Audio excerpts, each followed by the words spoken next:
સુરતના કોસાળ સ્થિત આવાસમાં શાળા નંબર 286માં દિવાળી પર્વની ઉજવણી કરવામાં આવી.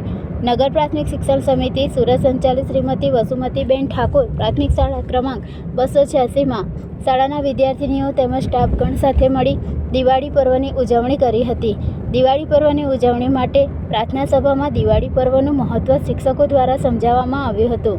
શિક્ષિકા બહેનો અને વિદ્યાર્થીનીઓ સાથે મળી સુંદર રંગોળી દોરી રંગપૂરણી કરી હતી. સરળતાથી મળી રહે તેવી વસ્તુના ઉપયોગથી રંગોળી બનાવી શકાય તેનું ઉત્તમ ઉદાહરણ શાળાના શિક્ષિકાબેન ગીતાબેન પટેલે પૂરું પાડ્યું હતું. વનસ્પતિના પર્ણ અને ફૂલના ઉપયોગથી તેમણે સુંદર રંગોળી બનાવી હતી.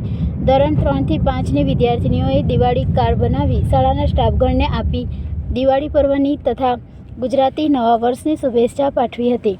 જ્યારે નાના ધોરણની વિદ્યાર્થીનીઓએ છૂક ગાડી બનાવી મનોરંજન કર્યું હતું. શાળાની શિક્ષિકા બહેનોએ નાના ધોરણના વિદ્યાર્થીઓ સાથે રહી નુકસાન કે ઈજા ન થાય તેવા પોપઅપ ફટાકડા ફોડી બાળકોને આનંદ કરાવ્યો હતો. શાળાના સ્ટાફગણે સફાઈ કામદાર તથા સિક્યુરિટી ગાર્ડને દિવાળી પર્વની શુભેચ્છાઓ પાઠવી હતી. શાળાના આચાર્યશ્રી દ્વારા શાળાની વિદ્યાર્થીનીઓ તેમજ વાલીઓ સમગ્ર સ્ટાફગણ સફાઈ કામદાર તેમજ સિક્યુરિટી ગાર્ડને દિવાળી પર્વ તથા ગુજરાતી નવા વર્ષના નૂતન વર્ષાભિનંદન પાઠવ્યા હતા. આમ શાળામાં સૌ સાથે મળી દિવાળી પર્વની ભવ્ય ઉજવણી કરવામાં આવી હતી.